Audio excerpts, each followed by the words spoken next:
Mom, tell me right now, do you actually own the whole company? Yes. I have owned it since before you were born. You own the whole company. One phone call and you fix this tonight. I know. I'm choosing not to. The same way you chose not to open that door. I own this company. Not Prescott. Me. And I'm not here to save your job. Everyone in that room thought a man named Gideon Prescott owned the company. Then I walked in, and Darlene Voss rose halfway out of her chair, the color draining right out of her face. "Corey," she said, "what are you doing here?" I set the signed order on the table in front of her, right side up so she could read every single line. "I own this company," I told her. "Not Prescott. Me. For 8 years, you stood on that floor telling folks what they were worth, and every paycheck you ever handed out came straight from my hand, including the 2 complaints that said you left a sick woman alone on the floor, gasping for help, the one somebody buried so you would never have to answer for a single thing." The whole room went dead quiet. She looked down at the paper, then she looked back up at me like she had never once seen my actual face. So no, I did not drive down there to save her job. My name is Corinne Halloran. Most people just call me Corey.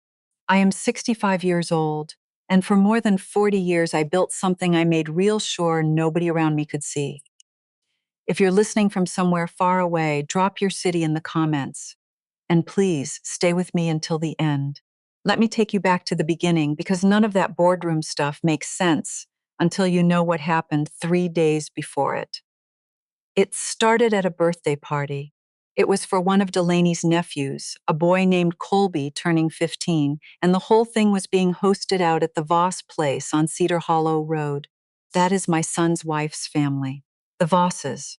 It was the second week of October, one of those warm afternoons that trick you into thinking summer is hanging on a little longer.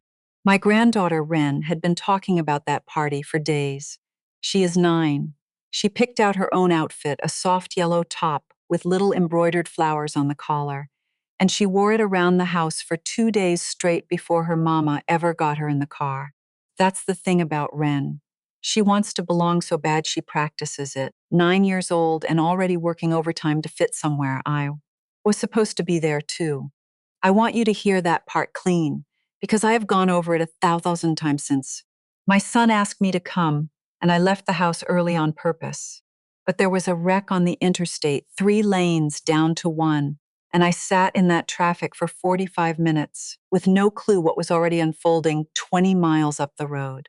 Here's the piece nobody at that party knew. The company that signed the paychecks for half that family, for Darlene Voss and for her son Wade both, was Larkspur Home Care. Larkspur is the biggest employer in the whole county. Half the families out there have somebody working a shift for us. And I own it, all of it, not a piece, not a stake. The whole thing tucked underneath a holding company and a CEO named Prescott, whose face is the one they put on the website. Not one person in that family had any idea. Not my son Everett, not his wife Delaney, not her mother Darlene, who had been drawing a Larkspur check for 8 years without ever once knowing whose hand it really came out of. Everett knew his mother worked in operations for a healthcare outfit. He never asked which one, and I never made him wonder. From what I pieced together later, the trouble kicked off over the cake table. Colby was showing off for the older cousins, and Wren got in his way somehow, said something a 9-year-old thinks is funny. He looked right at her and told her she was not real family anyway, so she did not get to have an opinion. He said it flat, not even mad, like he was just reading a fact off a card everybody had already agreed on. And Darlene laughed. That's the part I keep circling back to. She laughed the way you laugh at something mildly cute, not the way you react when a child's whole face just crumples. "Go on and cool off," she told Wren. "You're getting worked up over nothing." Then she walked my granddaughter out to the garage, the detached one off the side of the driveway, and told her to sit out there until she could act right. Wren's little backpack was still inside the house, sitting by the front door. Her rescue inhaler was in the front pocket of that backpack. Darlene knows Wren has asthma. Everybody in that family knows. Delaney, Wren's mother, was not even there yet. She had picked up an extra shift and was driving over straight from work, still 20 minutes out. So the one parent in that house that afternoon was my son. Everett was there. Everett heard. About 25 minutes went by. A party is loud and lazy and nobody's counting heads, and I get that, I do. But 25 minutes is a long time for a child to sit on a concrete floor in a room full of lawn equipment. Somewhere in there, the dust or the cold air off the concrete, or just her own worked up crying, set something off in her chest, the way it does. She started banging on the door. Everett told me later he heard it. He was in the next room, close enough to make out the sound of a small fist hitting wood, and he told himself it was just Wren throwing a fit, that going out there and making a whole scene in his mother-in-law's house would only stir the pot worse. So he stayed put. He did not get up. My own son. He did not get up. The woman who finally opened that garage door was not even a Voss. Her name was Josie, another mom, somebody's neighbor, out by the driveway grabbing a phone charger from her car. She heard the wheezing before she got the door all the way open. She said Wren was on the floor by then, both hands wrapped around her own knees, lips going a shade of pale, that lips are not supposed to go, pulling for air that would not come. That is where I found my granddaughter, not at the party. On the tailgate of a stranger's SUV, wrapped in a beach towel that belonged to a family I'd never met, an inhaler somebody had run to a pharmacy for pressed into her little hand. And 20 feet away, through the big front window of that house, I could see the whole rest of the family, still moving around the kitchen, still laughing, plates in their hands, like it was the most ordinary Sunday in the world. My son somewhere in there among them. I did not scream. I want to be honest about that, because I think people expect screaming, and I just did not have it in me. At 65, you learn that screaming is a young woman's tool, and it spends more than it buys. Whatever screaming was supposed to happen had already burned itself out somewhere on that interstate. I knelt down in front of that child, my knees not what they used to be, and I asked her if she could breathe okay now, and she nodded, and I helped her down off that tailgate, and I walked her to my car and I buckled her in myself. I did not say one word to a single person standing in that doorway. Everett caught up to us in the driveway. He said my name once, just Mom, like a question. I did not roll the window down. I backed out of that driveway and I drove. Wren fell asleep before we even hit the highway, wrung out the way little kids get after they cry themselves all the way empty. I kept checking the rear view, watching her chest go up and down, making real sure it kept doing that. And somewhere around the second exit, sitting at a red light with my grandbaby breathing easy in the back seat, something inside me went very still and very quiet. I did not pull out my phone to call anybody. I did not text my son. I reached over to the passenger seat, opened my laptop, an old woman with a laptop in her car, and I logged into the employee system for Larkspur Home Care, the company whose paychecks had been keeping that entire family afloat for years. The company not one of them knew belonged to me, and I started typing in last names. Every last name in that family. The light turned green. I sat there a second longer than I should have. Then I drove us home. 2 in the morning has its own particular kind of quiet. No traffic outside, no phone buzzing, nothing but the hum of the refrigerator and the sound of my own head, which that night was louder than any appliance in the house. Wren was down the hall in the spare room I keep made for her, asleep, breathing clean, and even the little nebulizer we keep for bad nights sitting quiet on the dresser because for once she did not need it. I had called Delaney from the road, and she had wanted to come get her, but she also had to have it out with her mother and her husband both, and we agreed the baby was better off asleep at Grandma Corey's for the night than in the middle of all that. So it was just me in my old kitchen and a pot of coffee I made out of habit and never touched. My husband, Wren's grandfather, has been gone six years now. Frank was the one I used to think out loud to at that table, the one man alive I ever told the whole truth to about what I owned. That night, I just thought at the empty chair across from me and let him keep his peace. My father built his whole life out of other people's messes. Silas Halloran worked as a hospital orderly for 31 years. Wiped down beds, hauled the carts nobody else wanted to touch, lifted grown men twice his size off the floor when they fell. Quiet man, slow to anger and even slower to trust. When I was 24 and trying to get a little companion service off the ground, just me driving around checking on old folks, running errands, keeping some lonely widow company for an hour, he was the one who co-signed the loan, sat across from a loan officer in a suit that fit him wrong, and signed his name without so much as blinking. In the truck afterward, he did not say congratulations. He said, "Money that gets talked about is money that gets taken." Then he told me about his own brother, how he came into a little bit of an inheritance one time, and the second the family found out, everybody had a handout, a sob story, a reason they were owed. Live small, he told me. Let them guess wrong about you. Folks guessing wrong is what keeps them honest. I built the whole thing on that one sentence. That little companion service grew. I got the licensing, brought on real caregivers, learned the regulations backward and forward, and over the years it turned into Larkspur Care. And Larkspur turned into the biggest name in senior care, 3 counties wide. 40 years of it. And the whole time I kept my name off of it. I hired Gideon Prescott to be the face, the fella who shakes hands at the ribbon cuttings and takes the calls from the newspaper. My name lives on exactly two documents nobody ever bothers to read. The deed and a holding company filing buried so deep you would have to already know it was there to find it. I drive a 15-year-old sedan. I eat lunch in the break room at our branches sometimes, and the young staff thinks I am some retired lady from corporate come to check a box. Nobody looks twice at a woman my age. That is the part people never tell you about getting old. You go invisible. For most folks, that is a grief. For me, it was the best camouflage money never had to buy. Here's the part I have to own, and it is not pretty. When Everett first started getting serious about Delaney, I already knew her mother worked for me. Darlene Voss had been at the Cedar Hollow branch about a year by then. I saw her name in a staffing report before I ever shook her hand at an engagement dinner. And I said nothing. Larkspur is the biggest employer in the county, so it did not even look strange. Half the people my son introduced me to had a Larkspur badge in a drawer somewhere. I told myself my dad was right. Keep it small, keep it quiet, let them guess wrong. I never once stopped to think that one day that silence was going to be the thing standing between me and my own grandchild fighting for air on a garage floor. So that night at that table, I pulled up the personnel roster for Cedar Hollow. And I started reading. Darlene's file was thick, the way anybody's gets after 8 years. Scheduling notes, training certs, the normal stuff.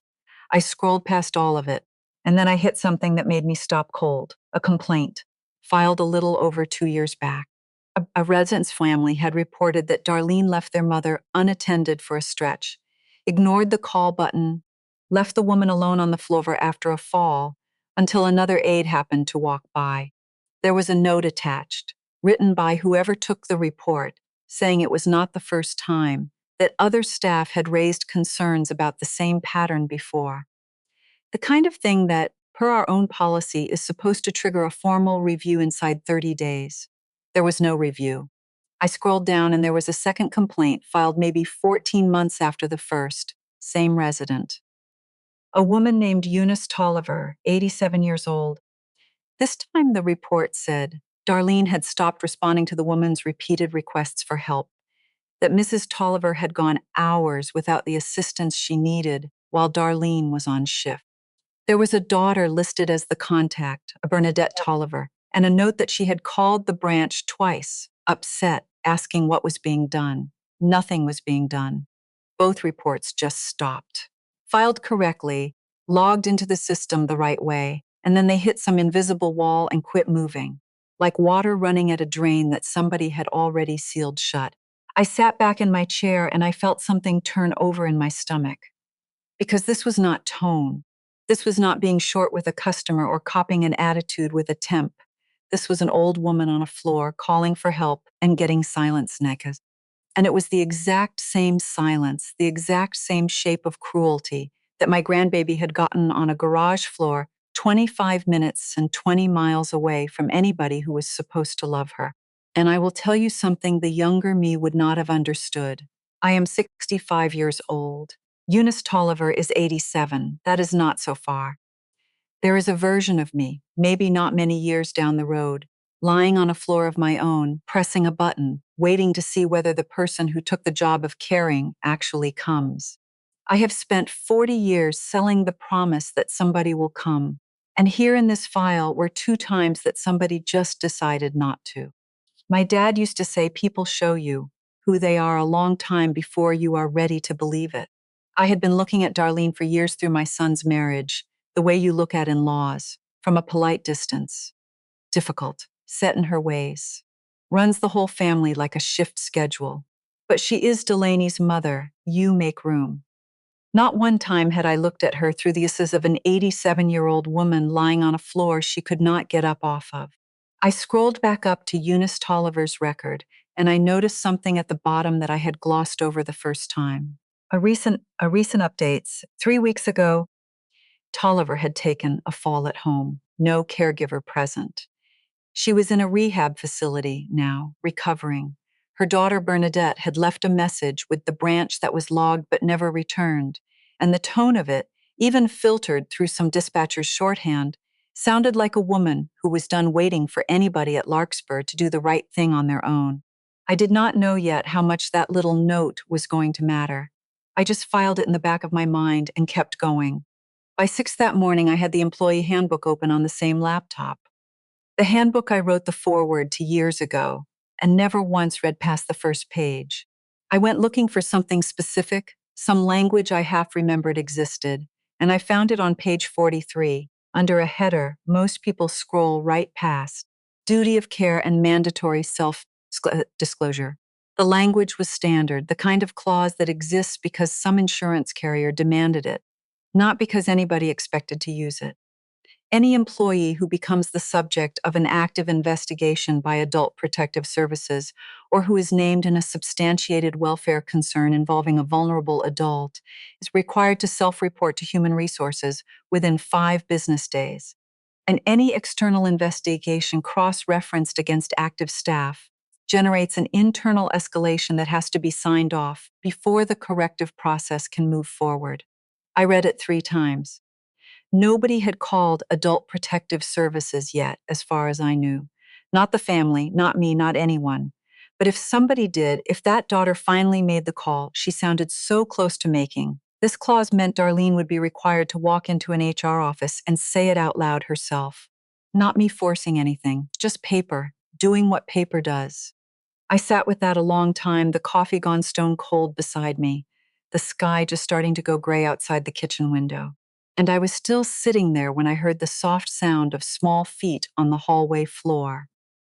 Wren stood in the kitchen doorway in pajamas, hair still in the 2 braids Mama had put in the day before, holding her stuffed rabbit by one ear the way she only does when something is sitting heavy on her.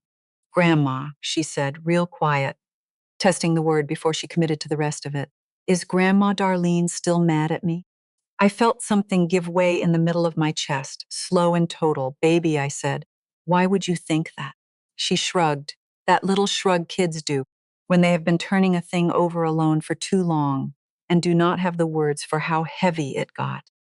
She said I was getting worked up over nothing, Wren said, but she looked mad, like I did something wrong. Her voice dropped down to almost nothing. Did I do something wrong? She had been carrying that by herself since the second it happened. Told nobody, not her mama, not her daddy, not one single person. Until right then, standing in my kitchen doorway at dawn in her pajamas, finally working up the nerve to ask it out loud. I crossed that kitchen and I got down as low as these knees will let me go, so we were near eye to eye, rabbit ear and all. "No," I told her. "You did not do anything, Wren. Not one single thing. You hear me." She nodded, slow, the way kids nod when they want to believe you a whole lot more than they actually do. I held her a minute, felt her little heart going quick against mine, and I made her a promise I did not say out loud. Then I made her cinnamon toast and turned on cartoons, and while she sat there with her feet tucked under her, I went back to the table and I picked my phone up. Because a policy sitting on page 43 does not enforce itself. Somebody buries a complaint, and somebody has to be the one who did the burying.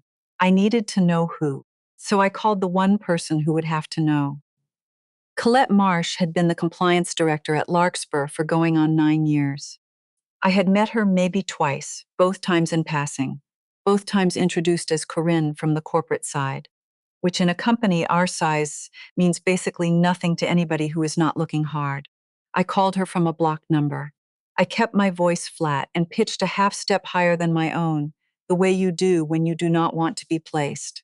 Miss Marsh, I said, hi. I am running an internal ownership audit on the Cedar Hollow location, just confirming some compliance language. Can you walk me through how the duty of care disclosure actually gets enforced on your end? There was a pause, longer than the question called for. Sure, she said, slow. If an employee gets flagged through a county or state filing, our system cross-references it against active staff, generates an internal escalation report, and it needs a sign-off before any corrective action moves. Sign-off from who? I asked. Another pause, and this one felt different. Measured. Ownership, usually, she said. Sometimes legal loops in, then a beat. Can I ask who I am speaking with? Just doing the audit, I said. Something in her tone shifted, went quieter, more careful, like she was picking each word up and turning it over before she set it down. Most people running a routine audit call from the main line, she said. Not a blocked number. And most people running a routine audit do not ask who signs off, like it is the only thing they came to find out. My stomach dropped a little, but I kept my voice even. It is a thorough audit. I am sure it is, she said. And then, after a silence that ran on long enough that I almost spoke just to fill it, she said, Miss Halloran. I did not say anything. I could not.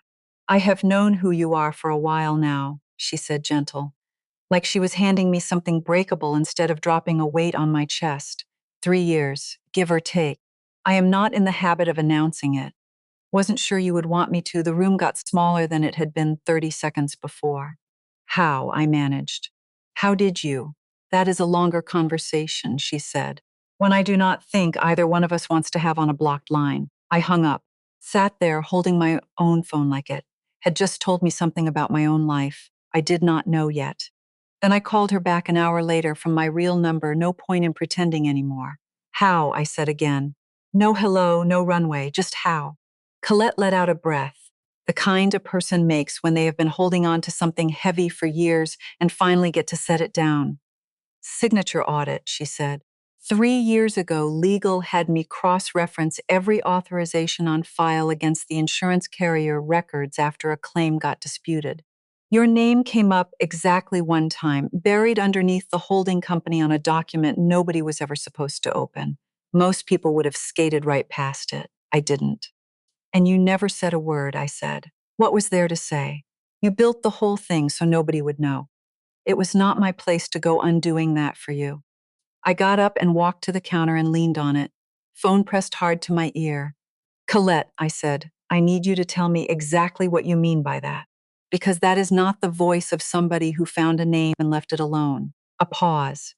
Then, slower. There have been complaints over the years, she said, about the Cedar Hollow branch. About a couple people in your son's wife's family, specifically. Small stuff mostly, tone with residents, attitude with the temps. I made some of them go quiet before they ever reached a formal stage. My chest went tight. Why? I said. Why in the world would you do that? Because I figured, she said, that a woman who hides that she owns the whole company from her own family probably does not want her name on the paperwork that fires her own son's mother-in-law. I thought I was protecting you. She let it sit a second. I can see now I might have been wrong about what protecting you actually looked like. I thought about Darlene's file. 2 flags, 14 months apart, both dead in the water. That complaint about Mrs. Tolliver, I said, real quiet. The one about leaving her on the floor. You buried that. I downgraded it, she said. I did not bury it exactly. There is a difference. It does not feel like a difference from where I am standing, Colette. She did not argue. And that was somehow worse than if she had. I want you to sit with what she just told me, because it took me a couple of days to really feel the full weight of it. For most of those 40 years, I really was the only one who knew the whole picture. I thought the secret was mine, clean and complete, a thing I controlled down to the last document. And it turns out that for the last 3 of them, I had not been alone in it at all. Somebody had been standing quietly off to the side, making calls in my name that were never hers to make. Kind calls in her own mind, protective ones, but not mine. She had been softening the ground under that family for years, and every soft spot she made it had a name on it. An old woman on a floor, a daughter calling twice and getting nothing. I did not sleep much that week. I would lie there in the bed I used to share with Frank, and I would think about the fact that a woman at my own company knew my real self better than my own son did, knew what I owned, knew what his wife's family had gotten away with, had been managing all of it behind everybody's back, including mine, under the belief that quiet was the same thing as loyalty. And I kept coming back to Eunice Tolliver, 87 years old. I did not know her. I would probably never meet her. But I could not stop thinking about her, lying on that floor, hitting a call button that somebody just decided not to answer. Twice in 2 separate years, and both times the record of it hitting that same sealed drain, water at a wall. My dad's voice again from a truck a lifetime ago. People show you who they are long before you are ready to believe it. The thing is, that line was not just about Darlene anymore. It was about me too. Because I had been shown who my own silence made me, and I had not been ready to believe that either. Colette called me back 2 days later, and her voice was careful in a way it had not been on the other calls. "I need to ask you something straight," she said, "and I need you to answer me as the owner, not as whatever we have been to each other on the phone this week." "Go ahead," I said. "The daughter," she said, "Bernadette Tolliver. Her mother took that fall a few weeks back. Word is she is done being patient. She mentioned to somebody that she is thinking about filing a formal complaint with the state. And Corey, if she does that, if that goes to Adult Protective Services and comes back to us through the front door instead of the side one, the disclosure clause triggers on its own. Darlene's name surfaces in our system whether anybody wants it to or not." She paused, and I could hear her choosing the next part. "I can soften how that lands," she said. "I have done it before. You know that now. Or I can let it move exactly the way it is written to move, no matter who it touches. That one is not mine to decide. Not anymore." I did not answer Colette right away. I told her I needed to think, and she said, "Take the time," and we hung up. But the truth is, I already knew there was a bigger conversation I had to have first, and it was not with her. It was with my son. Everett came by that next evening to pick up some of Wren's things, since she had ended up staying a few extra nights with me while Delaney sorted out the war that had broken out in her own family. He stood in my kitchen, this grown man I raised, and I brought it up careful, sideways, the way you approach a thing you are not sure you want to know the answer to. I asked him, real casual, whether Darlene had ever had any trouble at work. "Anything come up over the years?" I said. "Any complaints, anything like that?" He did not even look up at first. "Why?" he said. Then he set down the little pink backpack he was holding, and he had this look on his face like he was deciding how much to say. "There was that one thing," he said finally, "couple years back. Some family got bent out of shape, said Darlene did not take good enough care of their mother. An old lady." He shrugged. "Delaney mentioned it to me. Said her mom told her the family was difficult, always looking for somebody to blame.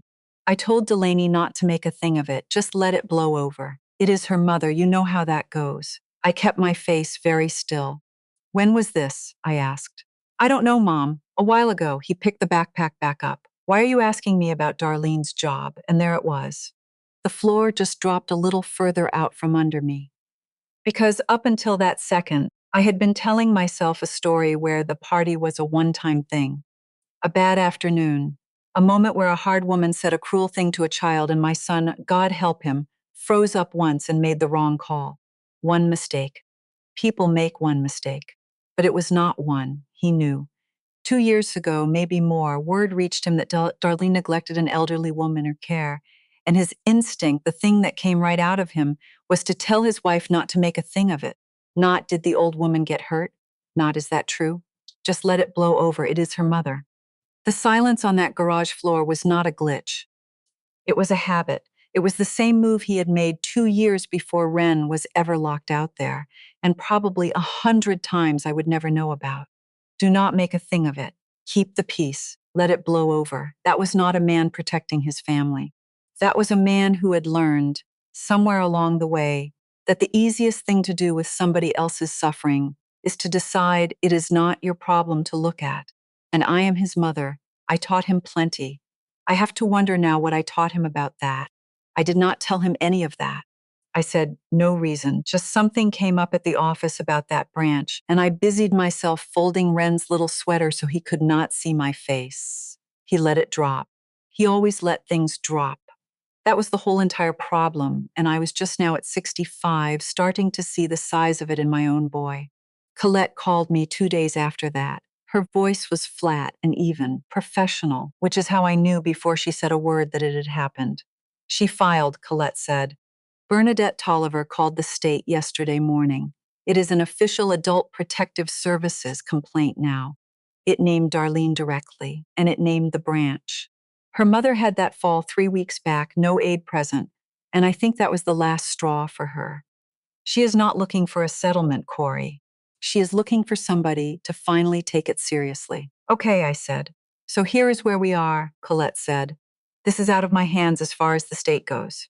That investigation is going to run on its own track, no matter what any of us does. But the internal piece, the escalation, the corrective process on our end, that I still have some room on, I can slow walk it. I can frame it soft, get her a quiet reassignment, keep her name off the floor at the staff level so nobody ever really knows why. Or I let it move exactly the way the policy is written. Full documentation, formal review, findings delivered the normal way in front of the normal people. Same as it would happen to any employee in the whole company who got flagged this way. I stood at my kitchen window looking out at nothing in particular, turning it over like a stone I did not want to keep holding. And I will be honest with you, because if I am not honest here, then none of the rest of this means anything. Every part of me that had spent 40 years building Larkspur in the dark wanted to reach in and steer it, protect the family, manage the optics, keep the peace for my son's marriage, decide up front exactly how hard the landing was going to be for everybody. That instinct runs deep in me, deeper than I like to admit. But that instinct was the exact same one that let 2 complaints on Darlene's file disappear into nothing for over a year. It was the same instinct that told a 24-year-old girl to keep it small and let them guess wrong. It was the same instinct that had a compliance director making calls in my name for 3 years because she assumed quiet was what I wanted. It was, God help me, the same instinct I had passed straight down to my son, who used it on his own daughter through a garage door. Mercy handed out to the people I happened to be related to by marriage and denied to an 87-year-old woman on a floor is not mercy. It is just another kind of secret, and I was too old and too tired to keep one more secret that other people had to pay for. Let it run, I told her, exactly as it is written. No softening, no speeding it up, no warning to anybody in that family. If the policy means anything at all, then it has to mean the same thing for Darlene that it would mean for a stranger. Colette was quiet a second. You understand what that could mean for her, she said. For all of them, for your son's marriage. I understand it means the truth gets to make its own call for once, I said, instead of you or me making it for everybody else. All right, she said. Then that is what happens. I hung up and I felt something settle in me that had not been still in days. Not peace, exactly. More the particular kind of calm that comes from finally picking a direction instead of drifting between 2 of them. At my age, you do not get many more chances to pick right.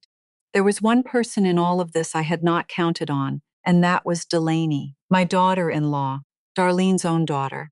She came by that weekend to see Ren, and she sat at my kitchen table with her hands wrapped around a mug of tea she was not drinking, and she looked 10 years older than she had at Sunday dinner a month before.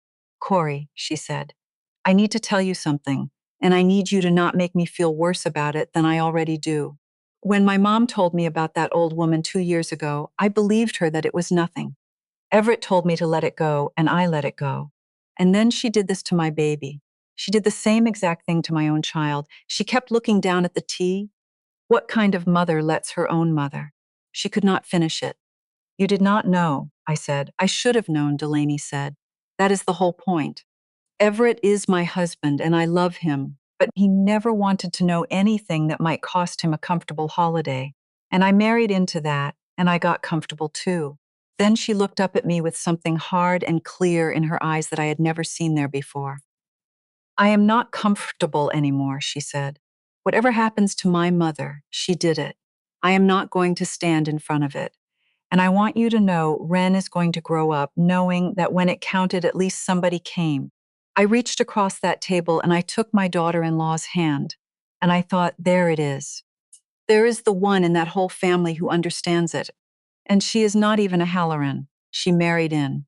The state moved the way the state moves, quiet, procedural, nobody storming into anybody's kitchen. An investigator opened a file, requested records from us the way they are entitled to, and somewhere in a county office, a case number got assigned to the last 2 years of Darlene Voss's working life. Colette walked me through each step as it came, patient, like she owed me a kind of transparency she had not offered anybody in a long time. And then we got to the part I had been circling in my head for days without letting myself look at it straight. The escalation report generated on our end, the one the policy demanded, needed a sign-off before the corrective process could move an inch. Ownership sign-off. And here is the thing nobody in that family understood. The thing that made the whole secret possible in the first place. Normally, Gideon Prescott signs those. That is what a face man is for. He signs the things that need a name on them, and my name never touches paper that anybody but a lawyer will ever read. Colette laid it out plain. I can route this to Prescott the way we always do, she said.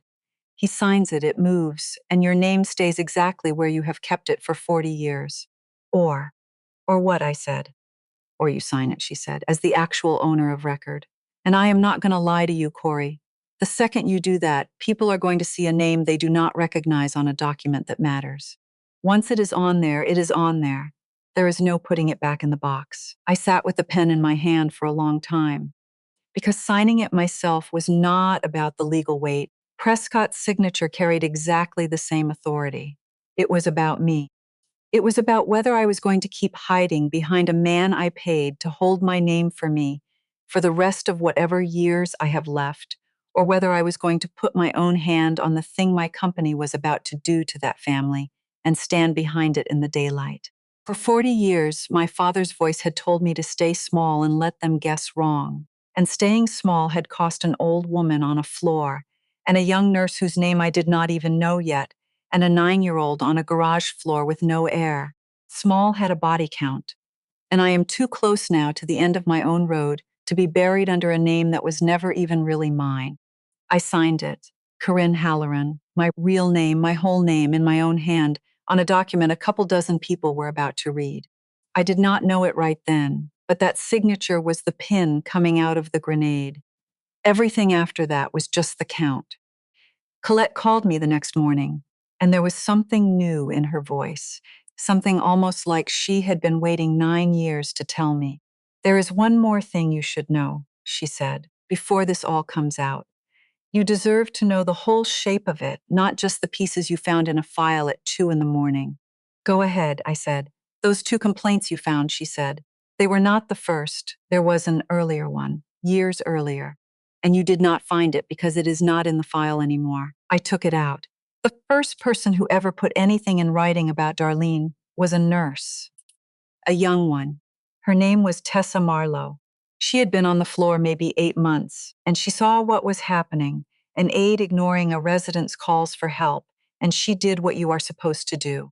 She filed it, by the book, named names, documented the whole thing. I felt something cold slide down my spine. What happened to her, I said, even though I think I already knew.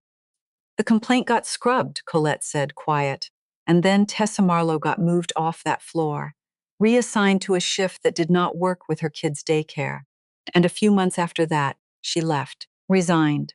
On paper, it looks like a young nurse who just could not make the schedule work. But I know how it really went, because I am the one who made her report disappear, and I watched her get squeezed out for filing it. She told the truth about your son's mother-in-law, and the whole system decided she was the problem for saying it out loud. The kitchen went very quiet. I want you to understand what that did to me sitting there. Because up to that moment, I had been able to tell myself a clean story. Bad grandmother, cruel to a child. Weak son, too soft to move. A compliance director who meant well and got it wrong. Everybody in the story was either family I was hurt by, or stranger who made a bad call. But Tessa Marlowe was neither. She was a young woman with a child and a conscience who did exactly the right thing, and it cost her a job while the person she reported kept hers for 2 more years. The cover-up did not start with my granddaughter on a garage floor. It had a victim years before any of us ever noticed, an innocent one, and she paid the whole bill so that the people my son married into would never have to open their wallets. Whatever hesitation was still hiding in the back corner of me, whatever last little voice that wanted to protect the family name for Everett's sake, it went out like a candle in that moment. There was no more decision to make. There had not been for a while. I had just been catching up to it. After that, the thing moved on its own, the way I had asked it to. And I only know how the next part played out because I pieced it together later, careful, the way you reconstruct a fire once the smoke has cleared. There is a woman named Delia who handles records at the Cedar Hollow branch. Sweet lady, been there years, the kind of job people forget exists until something inside it breaks. She opened her queue one morning, and there was a document sitting at the top of it, flagged, a kind of escalation form she had maybe seen twice in her whole time there. She read it, Darlene's name on it, and down at the bottom, on the line marked owner of record, a name she did not know, not Prescott, not anybody she had ever heard mentioned in a meeting or seen on a memo. See Halloran. She did what people do. She asked around, "Hey, does anybody know a Halloran up at corporate?" Just a little question, tossed into the break room like a coin into a fountain. And somebody said, "Halloran, that is weird. Isn't that Darlene's son-in-law's mother? Everett's mom. Her name is Corinne." And that little sentence traveled the way those things travel, from a break room to a phone call to another phone call, until it reached the one person it was always going to reach. Darlene Voss got a call a little after 10 that morning from a coworker whose voice was already shaking before the question got all the way out. "Do you know anybody named C. Halloran?" the woman asked her. "Somebody at the top. Somebody who owns the whole thing." And Darlene, who did not connect it at first, sat there turning it over until something cold finally clicked into place. Corinne Halloran, Everett's mother. The quiet older woman who brought a store, bought pie to every holiday, and never said much and drove that sad little car. That woman owned Larkspur. That woman owned her. She did not call HR. She did not call the branch manager. She called Everett. My son was at work in the middle of his own ordinary Tuesday when his phone buzzed.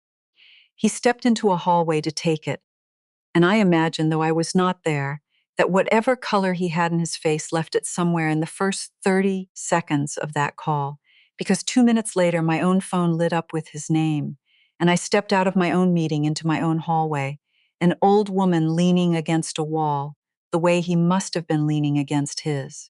His voice was tight and strange, and I barely recognized it.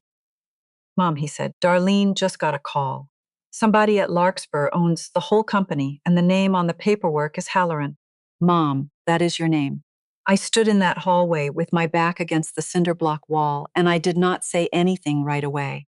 More than 40 years of careful quiet sitting in my chest, like something finally cracking under its own weight. "Mom," he said again, "tell me, right now, is it true? Do you own it?" And here is the thing.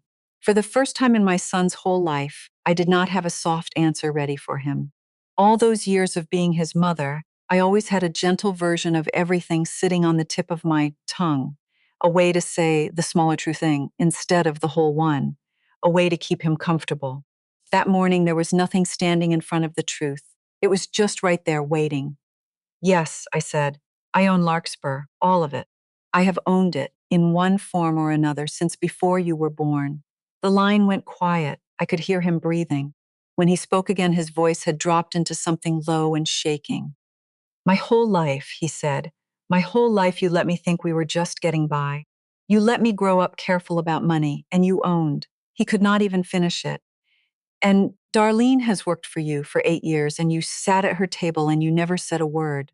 "I knew she worked there," I said. "I did not go digging into her file until after the party, Everett. I want you to hear that part clean. I did not go looking for a reason to come after your wife's mother. I went looking because your daughter was on a garage floor, and she could not breathe, and I needed to understand who I was dealing with." And what did you find? He said. And there was an edge in it now, like part of him already suspected the answer and wanted to make me be the one to say it. 2 complaints, I said, about Darlene neglecting an elderly woman in her care, leaving her on the floor, ignoring the call button, 2 separate times over a year apart, and both of them just stopped. Never went anywhere, because you stopped them, he said. Fast. Almost like he wanted it to be that, because that would make me the villain and let him off. So this is you. This is you burying stuff and then pretending.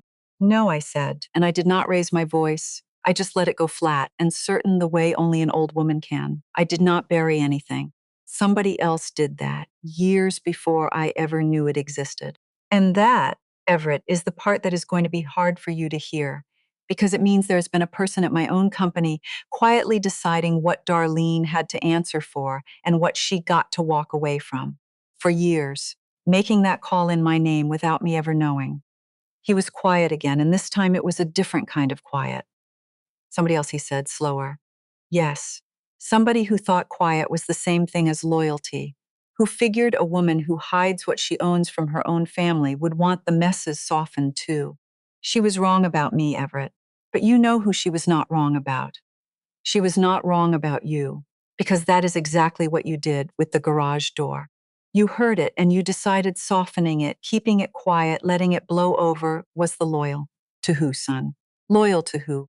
I heard him let out a breath that was almost a laugh, except there was nothing funny anywhere near it. You are unbelievable, he said. My daughter has a rough afternoon and you blow up my entire family, my marriage, over what? Over the fact that your daughter is alive because a stranger needed a phone charger, I said. Not because her own father would rise up off a couch he could hear her dying from. He hung up on me. My own son hung up on me. I stood in that hallway a long moment with the dead phone in my hand, and I want to tell you it surprised me, but it did not. That was the thing that broke my heart, sitting right there under the grief of it. It did not surprise me at all. I had barely put the phone in my pocket when it lit up again, and it was Delaney's number. And when I answered, it was not Delaney, it was Wren. Grandma, she said, her little voice careful. Mommy is crying and Daddy is yelling, and he said your name a whole bunch. She paused, the kind of pause a kid leaves when they are working up the nerve for the real question. Are we in trouble? I closed my eyes in that hallway. My grandbaby, 9 years old, asking the one question no child should ever have to carry, whether her whole world was about to fall apart because the grown-ups finally stopped pretending. No, baby, I said, steadying myself against the wall. Nobody is in trouble that does not deserve to be. Not you and not your mama. You two are safe, I promise you that. You hear me. I am coming to get you both real soon. I was not 100% sure of the shape of any of it yet. But I said it, because some things you say to a child are less a fact than a promise you are deciding, right that second, to keep for the rest of your life. Delaney brought Wren to me that evening, because home had turned into a place with too much shouting in it, and while Wren was washing up for supper, Delaney taped something to my refrigerator with a shy little smile and told me Wren had made it in art class and wanted her grandma Corey to have it. It was a sheet of construction paper, stick figures, careful crayon outlines, and across the top in her round, deliberate handwriting, the words family. There was Wren right in the middle. There was her mama, Delaney, holding one of her hands. And there was me, Grandma Corey, holding the other, drawn tall and a little crooked with gray scribbled in for my hair. There was a little dog, the one she had been begging for since summer, the one nobody even owned yet. And off to the side, smaller than the rest of us, faint, like she had pressed the crayon too light on purpose, or just could not decide whether to include him, there was her daddy, not holding anyone's hand, not in the middle of anything, just there at the edge, half drawn. And there was no Grandma Darlene at all. Nobody had told her to leave anyone out. Nobody had even talked to her about the assignment. She had just sat down at some little table at school with a box of crayons and drawn the family she actually felt safe inside of. And it was 2 women and a dog, her grandma and her mama, the 2 who came when it counted. Her own father, way off at the edge, faded like a man she was not sure got to stay, and the grandmother who put her in a garage nowhere on the page at all. Kids do not lie about who feels safe to them. They do not have the energy for it yet. She had told me the whole truth of it in crayon before any of the grown-ups managed to say it out loud. I stood there looking at that drawing for a long time, and I was still standing there when headlights swung across the front window, too sharp and too sudden for anybody I was expecting. Darlene was at my door before I even reached it, her hand already up to knock, her knuckles hitting the wood twice hard just as I pulled it open. She was still in her work smock, her eyes red-rimmed, her voice already climbing before I got a single word out. "You need to fix this," she said, "right now." "Tonight, Darlene," I said. "Don't." She stepped forward close enough that I had to hold the door steady between us. "Don't you stand there acting like you don't know exactly what is happening to me," she said. "They are talking about my position." My position, Corey. 8 years I gave that place, and some report comes through. And all of a sudden, I am getting hauled in for a formal review, like I am some stranger they picked up off the street. And come to find out, it is your name on all of it. You, all this time. I glanced past her. Wren had gone still in the hallway behind, and Delaney stepped in front of her own daughter without a word and steered her gently back toward the kitchen, out of sight. I stepped out onto the porch and pulled the front door most of the way shut behind me so my granddaughter would not have to hear a single second of this. That, right there, was the whole difference between me and this woman, and I do not think she even noticed I did it. "I did not make that decision," I said, keeping voice level. "The policy did, the same policy that has been on the books since before you ever set foot in that company." "Don't give me that," she snapped. "You own it. You own the whole thing. You can make one phone call and end this tonight, and you are standing here telling me you won't." "We are family, Corey. Our grandchild is asleep in that house, and there it was, our grandchild." I almost laughed. Instead, I felt something in me go very calm, very smooth, and I heard myself start speaking in a register I recognized, because it was hers. It was the exact voice she had used standing over that same grandchild in her own garage, 3 days before I ever learned what she had done. "I think you are getting a little worked up," I said, real gentle. "I understand this is upsetting for you. Do not talk to me like I am a child," she said. "I am not a child, I know," I said. "I am talking to you the same way you talk to Wren. Calm, reasonable. Like none of it was really that big of a deal. She was 9, Darlene, and she was on the floor of your garage with no air in her lungs, and afterward you told everybody she was blowing it out of proportion, that she was tired and looking for attention. So I am just offering you the exact same comfort you offered her."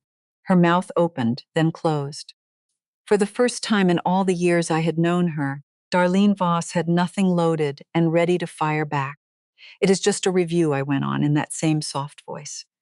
"A process. Nobody has decided anything yet. You are getting all worked up over something that has not even happened.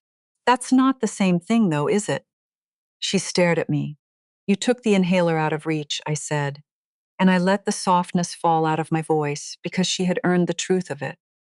"You put a child with asthma in a garage, and you told her to sit there until she could act right, and you went back inside and had cake. And when she banged on that door, nobody came. My granddaughter is alive because a woman named Josie needed a phone charger out of her car, not because anybody who is supposed to love her went looking. And 2 years before that, you did the same thing to an 87-year-old woman on a floor, and somebody made it disappear, so you would never have to feel 1 ounce of what you are feeling right now." "I did not write those complaints," I said. "I did not ignore them. Somebody else buried them, for reasons that had nothing to do with you deserving a pass. But I am too old to be the next person who does it. So no, I am not calling anybody tonight. Not Colette, not HR, not the review board. Whatever happens in that room happens because of choices you made, written down by people who were not me, going back years before any of this ever touched my grandbaby." "You could still stop it," she said, quieter now, something closer to pleading, creeping in under the anger. "One phone call. You said it yourself. That is all it would take." "I know," I said. I held her eyes. "I am choosing not to make it the same way you chose not to open that door." Her face crumpled then, the anger draining out of it into something rawer and more frightened underneath. 8 years, she whispered. 8 years I worked for that place, and it was 25 minutes, I said. That is how long my granddaughter sat on that floor, unable to breathe, while you ate cake 20 feet away. The porch went silent except for the wind moving through the trees at the edge of the yard. And then the front door opened the rest of the way behind me, and it was not Everett who stepped out. It was Delaney, her own daughter. Darlene turned to her the way a drowning person turns toward anything floating, and I watched her whole face light up with a terrible hope. Delaney, she said, "Baby, tell Corey she cannot do this to your mother." Delaney stood there in my porch light and looked at the woman who raised her for a long, long moment. "Mom," she said, "when you told me 2 years ago that some family was lying about you neglecting an old woman, I believed you. I stood up for you. And then you did the exact same thing to my baby. To Wren, you left her in a garage and did not check on her one time, Mom." Her voice did not rise. It just went very steady, which was worse. "I have spent my whole life making excuses for you. I am done. Whatever is coming for you, you built it yourself, one person at a time, and I am not going to stand in front of it anymore. I am taking my daughter, and I am going to go raise her somewhere she gets to feel safe. You are not going to be part of that." Darlene looked between the two of us, her daughter and her son-in-law's mother, and she must have understood all at once that the porch had run out of people willing to defend her no matter what. That the two women standing in front of her were the two who came when it counted, and she was not one of them, and she never had been. She did not say another word. She turned and walked back down my driveway to her car, and she drove off alone into the dark. And that, near as I know, was one of the last times she stood on anybody's porch that still called her family. Now I have to tell you about my son, because his part did not end with him hanging up on me in a hallway. Everett came to my house 2 nights later, sat at my kitchen table, the same table where I read Darlene's file at 2 in the morning, the same table where his wife told me she was done. He said he had thought about it.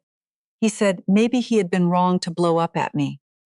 He said, and I could hear how hard the words were for him, that maybe he should have gotten up that day at the party. Maybe. And I looked at my boy, 40 years old, still hedging his own guilt with the word maybe, and I understood something that broke my heart clean in half. He was not there because his conscience had woken him up. He was there because his wife had left, and his daughter had drawn him at the edge of the page, and the secret was out, and there was nowhere left to keep his eyes shut. He came around now, at the very end, when coming around cost him nothing but pride. He had not moved when it might have cost him a comfortable afternoon and a child could not breathe. I have loved that boy his whole life. I will love him until I am in the ground. But I have watched him choose the easy quiet over the hard right thing at every single fork that ever mattered. And I finally had to admit to myself that I did not know how to trust him with the one person who needed protecting most. I did not disown him. That is not what this is. He is my son, and my door is not locked to him.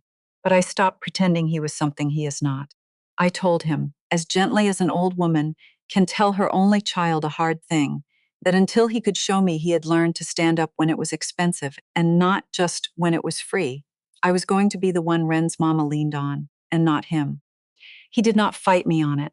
I think some part of him was even relieved, and God forgive me. That relief told me everything I needed to know. The review was set for the following week, and for the first time in more than 40 years, I decided I was not going to hide from something my own company was doing. I had spent 4 decades staying out of every room that mattered, letting Prescott stand in the doorways so nobody would ever see the little gray-haired woman behind him. Not this time. If my name was going to be on the paper, I was going to be in the room when it landed. Not to steer it, not to soften it or harden it. Just to stop being a woman who made the hard calls from behind a curtain and let other people take the looks. The findings came out at a regular Friday staff meeting on the main floor at Cedar Hollow, the way those things do, close to 40 people leaning against the walls and the supply carts at the end of a shift. Colette ran it, level and official, the same tone she would use for any policy update. And then the door opened and I walked in, and that is the moment I started this whole story with. Everyone in that room thought a man named Gideon Prescott owned the company. Then I walked in, and Darlene rose halfway out of her chair, the color draining right out of her face. "Corey," she said, "what are you doing here?" I set the signed order on the table in front of her, and I told her the truth in front of every person she had ever scheduled or corrected or stood over with a clipboard. "I own this company, not Prescott. Me, including the 2 complaints somebody buried so you would never have to answer for a single thing." The room did not gasp. It did not turn into some scene. It just went very still, the particular stillness of 40 people understanding all at once that the ground they had been standing on was not shaped the way they thought. Colette read the finding. Darlene's supervisory and resident-facing role was being restructured, reassignment pending to a position with no direct patient care. 8 years of being the one who told people what to do, undone in the space of a few sentences, in front of everyone who had ever taken an order from her. Darlene did not argue. She did not ask for a private word. She just nodded once, gathered her things from the little desk by the supervisor station, a desk that was no longer hers, and walked out to the parking lot. I watched her through the front windows after she left the floor. She stood out there by her car for almost a full minute before she got in, not moving, not reaching for her phone, just standing there the way a person stands when they have finally run out of anywhere left to point the anger. She lost the job that day, and in the months after, one relative at a time, she lost most of the family too, because it turned out the only thing that had ever held all of them at her table together was the pretending, and once her own daughter stopped, there was not much of anything left underneath it. A year passed, quieter than the one before it. Wren is 10 now, an inch taller, a little more sure of herself in ways that have nothing to do with height. Delaney and Wren live close to me now, close enough that I get the good kind of tired, the kind that comes from a child using your house like it is her own. We got the dog. Wren named him Biscuit, which is a terrible name, and we let her keep it because it is her dog and her call to make. She still uses her inhaler on bad days, but she does not flinch at loud rooms the way she did for a while there, and last week I heard her laugh in her sleep on my couch. That unguarded sound kids only make when nothing in the dream is asking them to be careful. I had not heard it in over a year. Everett sees her. I have never once kept him from her, and I never will, because a girl should know her father, warts and all. He is trying in the small ways he is capable of. I hope he gets there, but I stopped waiting for it, and there is a freedom in that at my age that I did not expect. And I stopped hiding what I own. I go into the branches now as myself, a 65-year-old woman who signs her own name. The staff at Cedar Hollow knows my face. It felt strange the first few times, 40 years of instinct screaming at me to stay small, but it was a good kind of strange. I called Tessa Marlowe personally, the young nurse who told the truth about Darlene and paid for it with her job before any of us ever noticed her. I apologized on behalf of a company she never knew I ran, and I offered her a position back, a better one, and after a long pause, she took it. That was the piece I could actually put right, and I did. My father told me to live small and keep my worth a secret. He was trying to protect a scared young woman from people who would have bled her dry, and for a long time I believed he was right. But he never once told me to keep my peace a secret too. He never told me to stay so quiet for so many years that a child could fight for air on a garage floor 20 feet from people who were supposed to love her, while I sat in traffic having spent a lifetime making sure nobody knew I had the power to have stopped it. My worth I will keep to myself if I want to. My peace and my grandbabies I will never hide again. That is the one secret I finally set down. And I set it down at 65, which just goes to show you it is never too late to stop being who fear made you. I used to think silence was a way of protecting people. Colette thought it was loyalty. My own son thought it was keeping the peace. Darlene called her cruelty just a joke. But I have lived long enough now to know silence is never actually neutral. It always picks a side, and the side it picks is almost always the one that is already comfortable. The only person in my whole story who never once stayed quiet to protect herself was the child who paid the highest price of all. So if you are keeping quiet tonight to hold something together, ask yourself who is really carrying the cost of that peace, because somebody always is. And when you get to be my age, and you look back, the thing you will not be able to forgive yourself for is not the noise you made. It is the times you stayed quiet and let the wrong person pay.